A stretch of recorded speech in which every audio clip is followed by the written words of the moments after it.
Hello guys. In the continuation with the last lecture, we started solving few of the examples depending upon the force applied on an object, and due to that force, what is the amount of acceleration that particular object is getting. ये last lecture में हमने किया हुआ last example है. Okay चलो इस example में इस लेक्चर का पहला एग्जाम्पल सॉल्व करने की कोशिश करते हैं. तो अभी ये इंक्लाइन सरफेस है. अभी तक हमने देखा था कि सारे फोर्सेज जो थे वो एक्चुअली रिजिड सरफेस पे लेकिन फ्लैट सरफेस पे थे. अभी मास जो है वो इंक्लाइन सरफेस पे रखा हुआ है. इसका मास m है, ठीक है ना. तो ये वाला जो मास m है, ये वाला जो मास है, ये इंक्लाइन सरफेस पे रखा हुआ है, जो इंक्लाइन सरफेस थीटा एंगल करता है हॉरिजॉन्टल के साथ. तो अब ये वाला जो ऑब्जेक्ट है, ये तो श्योर है कि ये फिसलेगा इस डायरेक्शन में, सही है ना. ये अलोंग, ठीक है ना, इस डायरेक्शन में फिसलेगा. तो अगर इस डायरेक्शन में फिसलने वाला है तो मुझे इस डायरेक्शन का एक्सेलरेशन निकालना है, ठीक है.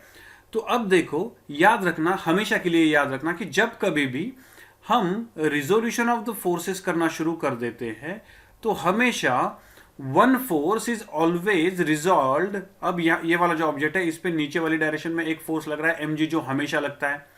लेकिन अब मैं एक फोर्स, ये वाला जो रिजॉल्व फोर्स है, ये वर्टिकल डायरेक्शन में, लेकिन अब मैं इस mg फोर्स का एक कंपोनेंट लूंगा along the surface of the motion, और दूसरा लूंगा perpendicular to the surface of the motion. याद रखना, यहां पे हमने क्या किया था, ये वाला जो ऊपर वाला जो एग्जांपल है, ऊपर वाले एग्जांपल में हमने क्या किया था, हमने एक फोर्स लिया था along the surface of motion और दूसरा लिया था perpendicular to surface of motion. इसको भी जब हमने रिजॉल्व किया तो along the surface of motion, perpendicular to the surface of motion. तो यहां पे भी मैं जब सॉल्व करना शुरू करूंगा, ये mg जो है, mg का एक कंपोनेंट लूंगा along the surface of motion and दूसरा कंपोनेंट लूंगा perpendicular to the surface of motion. अब यहां पे ठीक से देख लेना आप लोग कि मैं पेन चेंज करता हूं. तो यहां पे ये वाला mg लग रहा है इस पे, सही है, ये वाला mg लग रहा है. अगर ये वाला ट्रायंगल अगर मैं कंसिडर करूं, ये वाला दिख रहा है आपको, ये वाला ट्रायंगल अगर मैं कंसिडर करूं तो ये वाला एंगल थीटा है. तो ये वाला एंगल कितना होगा, ये वाला एंगल दिख रहा है आपको, ये वाला एंगल, ये वाला एंगल, ये वाला एंगल होगा 90 माइनस थीटा, सही है, बिकॉज ये वाला जो एंगल है वो थीटा है, सॉरी 90 है. ये वाला एंगल 90 है. अगर ये वाला एंगल 90 है, ये थीटा है, तो ऑब्वियसली ये वाला कितना होगा, 90 माइनस थीटा, ठीक है. तो ये वाला एंगल 90 माइनस थीटा हो गया. अब ठीक से देखना, मैं अगेन वो ट्रायंगल निकालता हूं. ये वाला जो ट्रायंगल है, इस वाले ट्रायंगल में ये 90 है, ये थीटा है, ये 90 माइनस थीटा है, ठीक है ना, 90 माइनस थीटा है. अब ये वाला जो सरफेस है, इस वाले सरफेस को एक परपेंडिकुलर निकाला मैंने, ठीक है ना. ये वाली जो लाइन दिख रही है आपको, ठीक है ना, सपोज ये CD लाइन मैंने कह दी, तो इस CD लाइन को ये वाली लाइन परपेंडिकुलर है. उसमें से ये वाला जो पार्ट है, ठीक है ना, ये वाला जो पार्ट है, ये वाला पार्ट 90 माइनस थीटा है. तो ऑब्वियसली ये वाला एंगल कितना होगा, थीटा होगा. गेटिंग द पॉइंट, ये वाला एंगल थीटा होगा. थोड़ा और बड़ा निकालता हूं मैं. यहाँ पे फंडा एकदम क्लियर होना बहुत ज़रूरी है, बिकॉज यही फंडा बीच में रह जाता है. ये वाला थीटा है, ये वाला जो है वो 90 है, और ये वाला जो एंगल है वो 90 माइनस थीटा है. अगर ये वाला हाइपोटेनस यहाँ पे जो दिख रहा है, इसको अगर मैं परपेंडिकुलर निकालूँ ये वाला, तो उसमें से ये वाला 90 माइनस थीटा है, टोटल एंगल 90 होना चाहिए. तो ऑब्वियसली ये वाला एंगल कितना होगा, थीटा. गेटिंग द पॉइंट, ये इंपॉर्टेंट होगा मेरे लिए, बिकॉज इसलिए मुझे ये वाला एंगल थीटा मिल जाता है. ये वाला एंगल मुझे कितना मिलता है, थीटा. ये वाला थीटा मिल जाता है, इसलिए ये वाला कंपोनेंट mg cos थीटा मिल जाता है.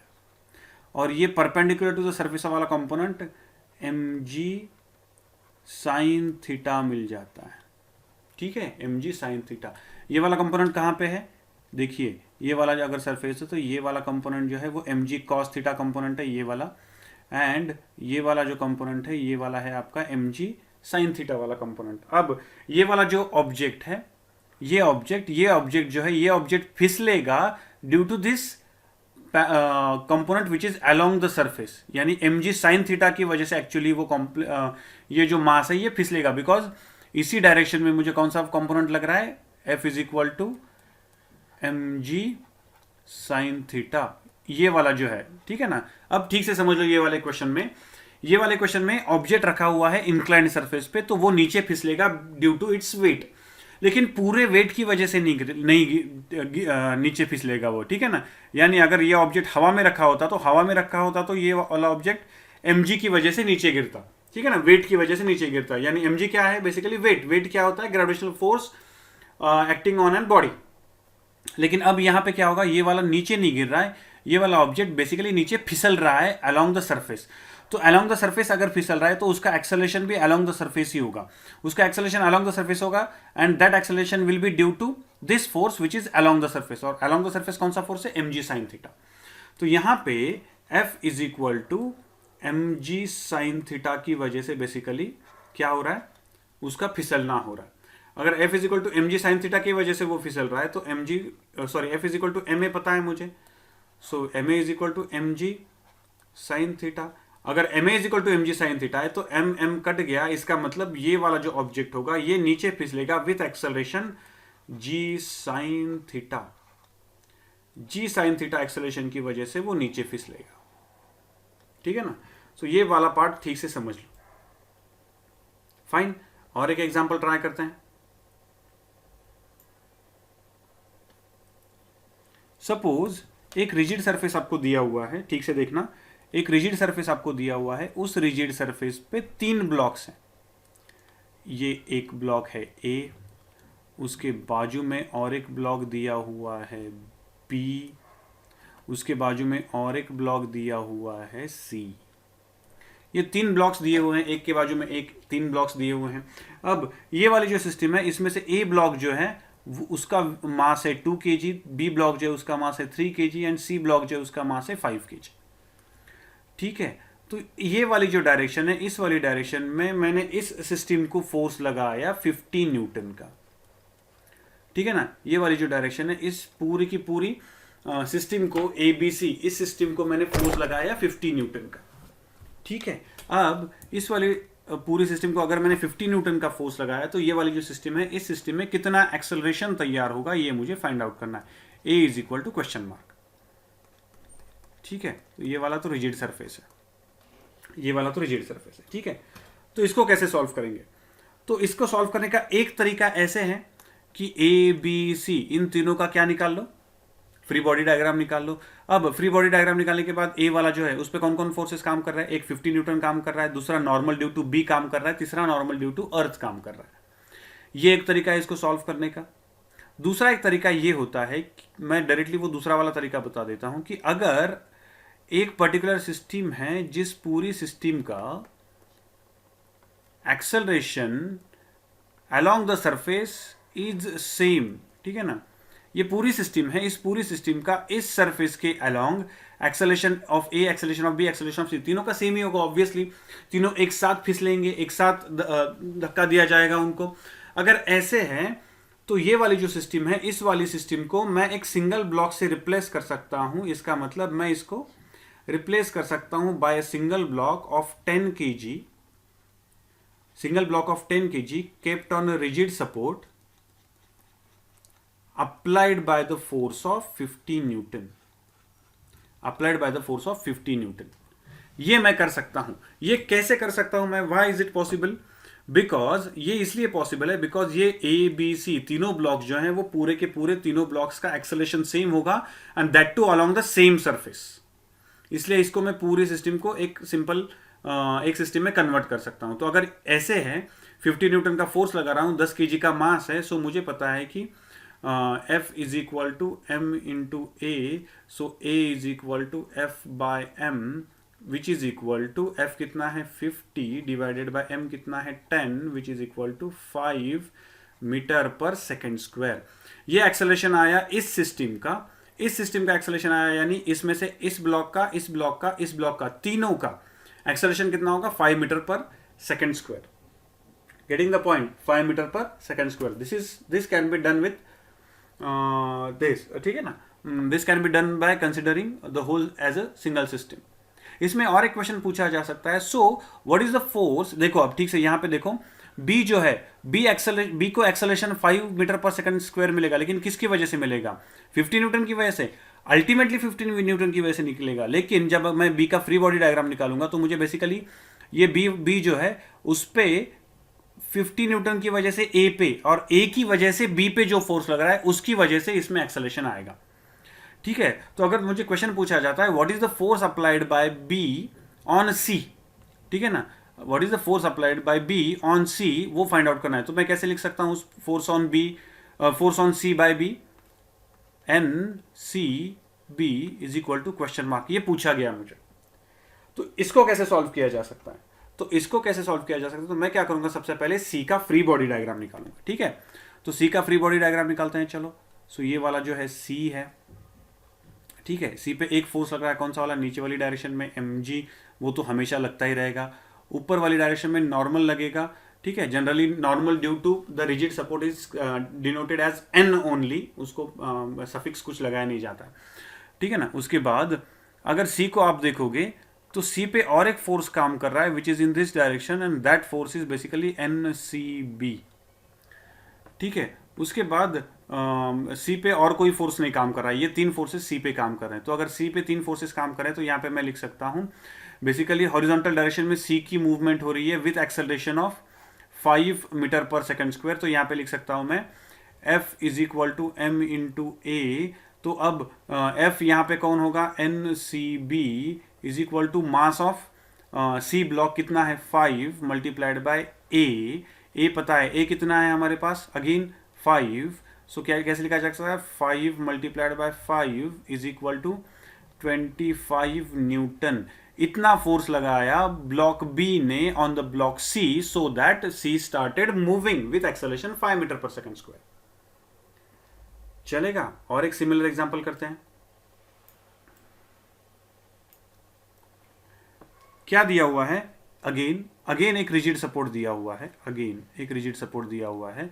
उस रिजिड सपोर्ट पे तीन ब्लॉक्स हैं, ये एक ब्लॉक है, ये दूसरा ब्लॉक है, ये तीसरा ब्लॉक है। ठीक है, ये जो ब्लॉक है अगेन ये 3 न्यूटन का ब्लॉक है, ये 2 न्यूटन का ब्लॉक है, सॉरी 2 kg का ब्लॉक है, ये 5 kg का ब्लॉक है। ये तीनों ब्लॉक जो है वो कनेक्टेड है स्ट्रिंग के साथ, एक दूसरे से स्ट्रिंग के साथ कनेक्टेड है। अगर ये वाला जो ब्लॉक है 5 न्यूटन का, इस पे अगर मैं फोर्स लगाता हूँ 20 न्यूटन का, तो ये पूरी की पूरी सिस्टम में से ये जो टेंशन होगा, ठीक है ना, तो इन स्ट्रिंग का टेंशन निकालना है। तो ये तो श्योर हो गया कि ये वाली जो स्ट्रिंग है इस पे टेंशन लगेगा ऐसे which is going to be considered as T1, और यहाँ पे ये टेंशन लगेगा ऐसे which is considered as T2। ठीक है, तो ये टेंशन इन दोनों पे लगेगा। मुझे फाइंड आउट करना है T1 एंड T2। क्या फाइंड आउट करना है, what is equal to T1 and sorry what is equal to T2। ठीक है ना, T1 and T2 find out करने की कोशिश करना है। चलो ट्राई करते हैं। अब क्या होगा, ठीक से देखना, ये वाला रिजिड सपोर्ट है तो ये तो हिलने वाला नहीं है जगह से, ये तो यहीं पे रहेगा। अब लास्ट एग्जांपल में हमने जैसे कंसिडर किया था कि अगर पूरी सिस्टम में सारे ब्लॉक्स सेम सरफेस पे मूव हो रहे हैं और विद सेम एक्सेलरेशन अगर मूव हो रहे हैं तो उनको क्या कंसिडर किया जा सकता है, सिंगल सिस्टम। तो मुझे यहाँ पे आप देख के बताओ कि जब तक 2 वाला ब्लॉक मूव होगा तब तक बी वाला, ठीक है ना, यानी आप प्रोसीजर समझ लो कि 5 kg वाले ब्लॉक पे मैंने 20 न्यूटन का फोर्स लगाया, तो 2 वाला ब्लॉक इसके साथ मूव हो गया, उसके बाद 3 वाला ब्लॉक इसके साथ मूव हो गया। लेकिन जब तीनों एक साथ मूव होना शुरू हुए तो बेसिकली इस होल सिस्टम का एक्सेलरेशन ए ही होगा।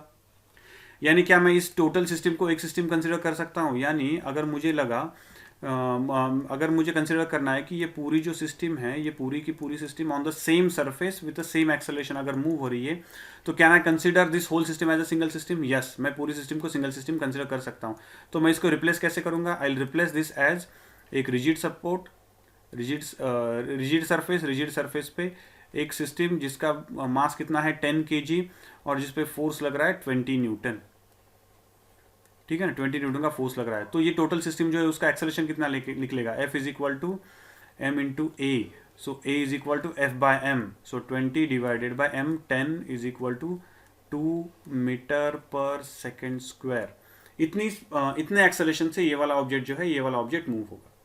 ठीक है,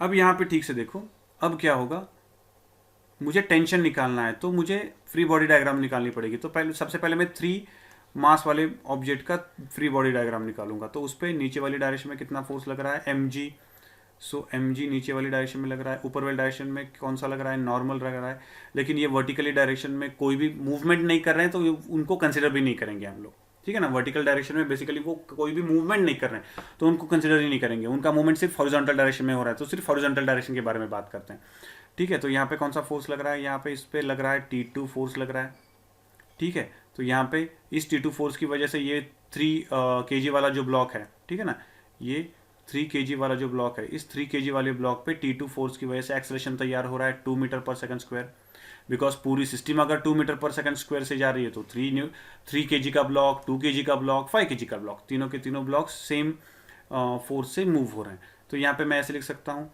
F is equal to m into a, अगर मुझे इम्प्लीमेंट करना है तो T2 is equal to mass कितना है इसका 3 मल्टीप्लाइड बाय ए, एक्सेलरेशन कितना है 2, सो 3 2 जा 6, सो 6 न्यूटन, यानी T2 ये वाला जो टेंशन है इस पे टेंशन कितना लगा, T2 लगा, ठीक है। T2 टेंशन कितना 6 न्यूटन का। अब उसके बाद देखते हैं 2 न्यूटन का ब्लॉक, तो 2 न्यूटन का ब्लॉक का फ्री बॉडी डायग्राम निकालते हैं। तो 2 न्यूटन के ब्लॉक पे इस डायरेक्शन में लग रहा है T2 और इस डायरेक्शन में लग रहा है T1, ठीक है। वर्टिकल डायरेक्शन के नहीं दिखाऊंगा मैं because right now they are not necessary. तो यहाँ पे नेट फोर्स कितना लग रहा है, दोनों मिला के इसमें एक्सेलरेशन तैयार कर रहे हैं ए डायरेक्शन में, तो इसका मतलब ऑब्वियसली T1 बड़ा होगा T2 से। अगर T1 T2 से बड़ा होगा तो नेट फोर्स कितना लग रहा है, T1 minus T2, so net force T1 minus T2 which is equal to m into a, ठीक है। अब इसका मास कितना है 2 kg, तो यहाँ पे ऐसे लिख सकता हूँ मैं a is equal to sorry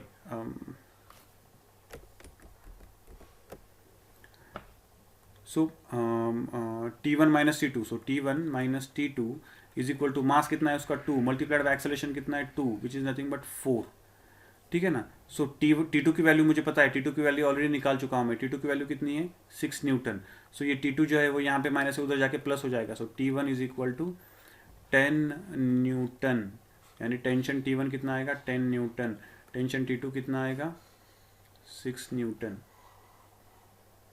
यहाँ पे वर्टिकल डायरेक्शन की फोर्सेस हम फ्री बॉडी डायग्राम में दिखा भी नहीं है और यूज भी नहीं कर रहे बिकॉज वर्टिकल डायरेक्शन में उसको एक्सेलरेशन है ही नहीं, and our aim is to find out the acceleration, ठीक है। चलो और एक एग्जांपल ट्राई करते हैं, ये अच्छा वाला एग्जांपल है, ठीक से देखना, इसमें बहुत सारा आपके फंडे क्लियर हो जाएंगे।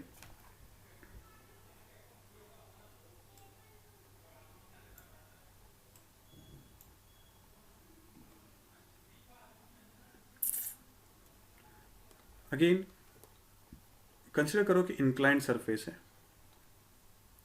कंसिडर करो एक इंक्लाइंड सरफेस है जिसका एंगल थीटा है। अब इस इंक्लाइंड सरफेस पे यहाँ पे एक ऑब्जेक्ट है, ठीक है, जिसका मास है 1 kg और उसके बाजू में एक दूसरा ऑब्जेक्ट रखा हुआ है जिसका मास है 2 kg। You are supposed to find out the force applied by 2 kg block on 1 kg block.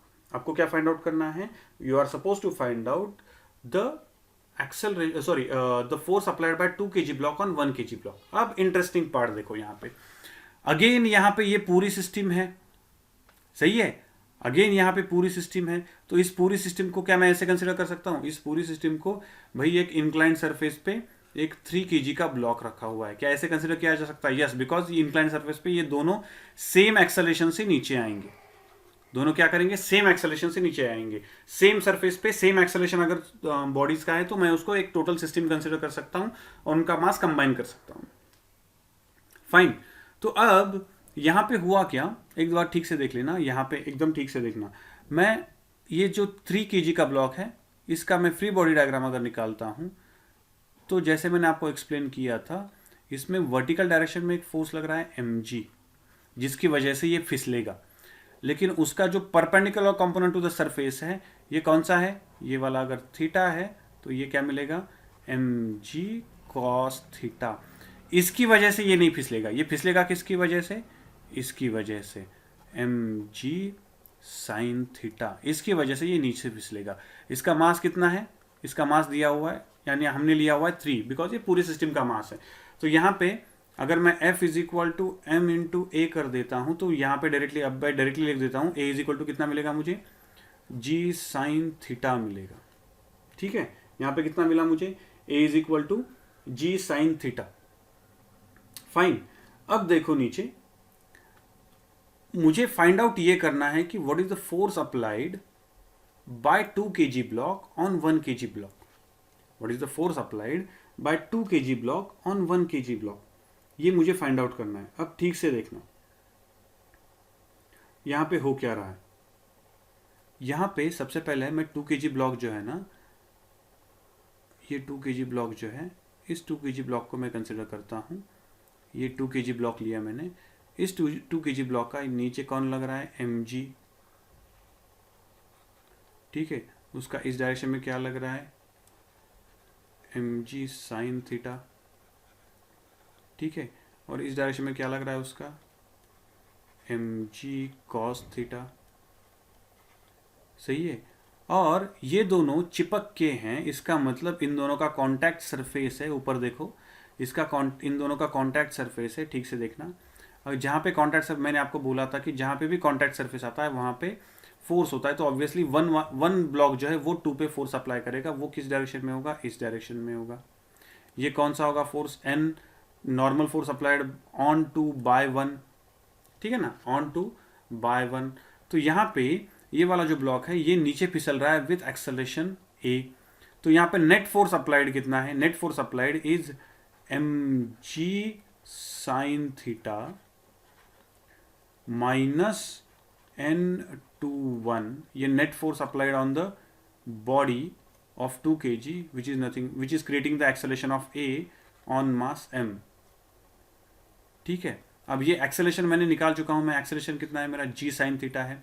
तो इसका मतलब यहाँ पे mg sine theta minus n21 is equal to mg sine theta. mg sine theta कटा और मुझे आंसर क्या मिला, n21 is equal to 0. Force applied on block 1 by 2 is equal to, sorry, force applied on 2 by 1 is equal to 0. मैंने आपको बोला था कि एक्शन रिएक्शन फोर्सेस होते हैं. So n21 is equal to minus n12 is equal to 0. अरे ये क्या हो गया, नॉर्मल रिएक्शन 0 हो गया. कांटेक्ट में है फिर भी नॉर्मल रिएक्शन 0. सर ये कैसे हो गया, कहीं हमारा गलत तो नहीं हुआ. तो बिल्कुल गलत नहीं हुआ है. द थिंग इज, ये एक चीज और याद रखना, नॉर्मल रिएक्शन तैयार होने के लिए just contact surface is not sufficient. Just contact surface is not sufficient. There is one more requirement for creating a normal force, and that requirement is जो surfaces एक दूसरे के कांटेक्ट में हैं वो दोनों surfaces ने एक दूसरे को दबाने की कोशिश करनी चाहिए. यानी there should be some amount of pressure applied by one object on the second object. ठीक है, तभी ये नॉर्मल फोर्स तैयार होगा. सो नॉर्मल फोर्स के लिए और एक क्या रिक्वायरमेंट होती है, यानी अगर दो ऑब्जेक्ट्स, वन ऑब्जेक्ट का एक्सेलरेशन एंड सेकंड ऑब्जेक्ट का एक्सेलरेशन, अगर दोनों का एक्सेलरेशन अगर सेम है तो there is no normal force. Suppose मैंने एक ब्लॉक लिया, उसके ऊपर दूसरा ब्लॉक रख दिया. ये 1 kg का ब्लॉक पकड़ो, ये 5 kg का ब्लॉक पकड़ो और इसको ऊपर से नीचे फेंक दिया. अब ऊपर से नीचे अगर ये दोनों आ रहे हैं तो उन दोनों का एक्सेलरेशन g है. तो इन दोनों के बीच में नॉर्मल रिएक्शन कितनी होगी, 0. n will be equal to 0 because दोनों का सेम एक्सेलरेशन है. सो दोनों एक दूसरे को दबाने की कोशिश ही नहीं कर रहे हैं. They are just physically in touch with each other but they are not pressing each other, so there will not be any normal force acting between them. उन दोनों के बीच में कोई भी नॉर्मल फोर्स एक्ट नहीं हो रहा होगा. Getting the point? यस. चलो अब ये वाले जो क्वेश्चंस है, ये वाले क्वेश्चंस इजी क्वेश्चंस है, बहुत अच्छे क्वेश्चंस है. I will send you the worksheet. जो वर्कशीट आप सॉल्व करने की कोशिश करो, so you will come to know the exact idea about these forces. और एक छोटा सा एग्जांपल करते हैं, देन विल स्टॉप. ये वाला इंटरेस्टिंग एग्जांपल है, ट्राई करो सॉल्व करने के लिए. आपको वेक्टर्स अच्छा होना जरूरी है. अब देखो ठीक से, ये एक रिजिड सपोर्ट है. इस रिजिड सपोर्ट से एक स्ट्रिंग बांधी गई एंड दैट स्ट्रिंग को एक बॉल बांधा गया. ठीक है, उस स्ट्रिंग को एक बॉल बांधा गया और उस बॉल को भी अगेन बांधा गया और एक रिजिड सपोर्ट के साथ विच इज लाइक दिस। अब होगा क्या देखो, अब हो ये रहा है कि ये वाली जो स्ट्रिंग है इसमें भी टेंशन तैयार होगा और ये वाली जो स्ट्रिंग है इसमें भी टेंशन तैयार होगा और दोनों अलग अलग होंगे। ये अगर T1 है तो ये ऑब्वियसली T2 कंसिडर कर सकते हैं हम लोग। तो ये वाला है, तो दिया हुआ ये है कि ये वाला जो एंगल है, ये वाला एंगल है 37 डिग्री का एंगल। तो find out the tension in the string, दोनों स्ट्रिंग में टेंशन फाइंड आउट करनी है। इजी पार्ट है, कैसे करूंगा देखो, मैं यहीं पे फ्री बॉडी डायग्राम अलग से नहीं निकालूंगा, यहीं पे निकाल देता हूं तो आपको समझ में आएगा। यहाँ पे एक फोर्स नीचे ऑब्वियसली काम कर रहा होगा, वो कौन सा होगा, mg, ठीक है ना, वो फोर्स होगा mg। अब दूसरा यहां पे मैं एक काम करूंगा कि यहां पे मुझे एक ऑब्वियस लगता है कि अगर मैं ये T1 जो है वो टेढ़ा है एंड T2 जो है वो हॉरिजॉन्टल है, ये पूरी की पूरी सिस्टम कैसी है, इक्विलिब्रियम में है, पूरी की पूरी सिस्टम इक्विलिब्रियम में, यानी कोई हिल नहीं रहा है, कोई भी हिल नहीं रहा है। इसका मतलब horizontal forces are equal and vertical forces are equal. जितना फोर्स लेफ्ट साइड में लग रहा है उतना ही फोर्स राइट साइड में लग रहा है, जितना फोर्स वर्टिकल डायरेक्शन में लग रहा है उतना ही फोर्स डाउनवर्ड डायरेक्शन में लग रहा है। तो यहाँ पे ये T2 जो है, T2 तो ऑलरेडी हॉरिजॉन्टल है तो इसको कुछ नहीं करूंगा, लेकिन T1 टेढ़ा है तो मैं क्या करूंगा, उसको रिजॉल्व कर लूंगा। एक ऊपर वाली डायरेक्शन में रिजॉल्व करूंगा, एक कंपोनेंट ऊपर वाली डायरेक्शन में और दूसरा कंपोनेंट हॉरिजॉन्टल डायरेक्शन में। ऊपर वाली डायरेक्शन का कंपोनेंट और ये वाला कंपोनेंट, तो ऑब्वियसली ये वाला कंपोनेंट क्या मिलेगा मुझे, T1 cos 37 मिलेगा, और ये वाला ऊपर वाला कंपोनेंट क्या मिलेगा, T1 sin 37। जिसके साथ एंगल पता है वो वाला क्या है, कॉस कंपोनेंट, और जिसके साथ पता नहीं है वो वाला साइन कंपोनेंट। अब सिंपल सी बात है, यहाँ पे देख लो, यहाँ पे मुझे क्या पता चल जाता है कि T1 cos 37 is equal to T2, क्योंकि अगर मैं फ्री बॉडी डायग्राम निकालूं अब इस बॉल की, तो इसको इस डायरेक्शन में फोर्स लग रहा है T2 एंड इस डायरेक्शन में फोर्स लग रहा है T1 cos थीटा यानी 37। इसको ऊपर वाली डायरेक्शन में लग रहा है T1 sin थीटा। अब ये T1 टेंशन लेने की जरूरत नहीं है, बिकॉज T1 को मैंने रिप्लेस कर दिया दो कंपोनेंट्स के साथ, और नीचे वाली डायरेक्शन में क्या लगेगा, mg। और ये वाला जो बॉल है, ये वाला बॉल क्या है, इक्विलिब्रियम में है, यानी यहीं पे है, हिल नहीं रहा है। इसका मतलब vertical forces are equal, horizontal forces are equal. तो T1 is equal to T1 cos 37 is equal to T2 बन जाएगा, horizontal forces are equal, equation number 1। दूसरा इक्वेशन क्या मिलेगा मुझे, T1 sin 37 is equal to mg, ये equation number 2। अगर m की वैल्यू दी है तो g की वैल्यू दी है, तो आप यू कैन फाइंड आउट ये वाला जो इक्वेशन है, ये वाला इक्वेशन हम फाइंड आउट कर सकते हैं। और ये इक्वेशंस वर्टिकल फोर्सेस हमने इक्वेट किए, हॉरिजॉन्टल फोर्सेस हमने इक्वेट किए, because the object is in equilibrium. ये वाला जो ऑब्जेक्ट है ये इक्विलिब्रियम में है, इसलिए हमने ये कर सके। ओके, और बहुत सारे इंटरेस्टिंग एग्जांपल इस पे हम सॉल्व कर सकते हैं। नाउ आपको मैं एक छोटा सा क्वेश्चन पूछ देता हूं, तो बस आप उस क्वेश्चन का एग्जाम्पल मुझे उस क्वेश्चन का आंसर जो है वो सोच के मुझे बताने की कोशिश करो। एक ऑब्जेक्ट है जो ऐसे रखा हुआ है, ठीक है, तो ये अगर mg है तो this is the force applied by the earth on the object, और ये वाला जो है, ये वाला क्या है, n है। तो ये n और ये mg क्या दोनों एक्शन रिएक्शन फोर्सेस होते हैं, are the action reaction forces? If yes तो ये दोनों हमेशा सेम रहेंगे, तो इंक्लाइन सरफेस पे भी सेम रहने चाहिए। तो इंक्लाइन सरफेस पे तो क्या हो जाता है, इंक्लाइन सरफेस पे इंक्लाइन सरफेस पे अगर ऑब्जेक्ट ऐसे है तो mg तो ऐसे लगता है, लेकिन n तो टेढ़ा लगता है। तो ये एक्शन रिएक्शन फोर्सेस हैं कि नहीं है, अगर है तो यहाँ पे क्या प्रॉब्लम है, अगर नहीं है तो क्यों नहीं है। सो these two questions I am going to ask you, इसके बारे में सोच के रखना। Next time try to answer the question I have asked you. Okay, चलो नेक्स्ट लेक्चर में we will go for some pulley block examples in the NLM only. ठीक है, सो तब तक थोड़े से examples the sheet I have given you, उसमें से कुछ एग्जाम्पल सॉल्व करने की कोशिश करना। थियरी उसमें थोड़ी सी अच्छी है तो वो थियरी सॉल्व करने की कोशिश करना। Thank you.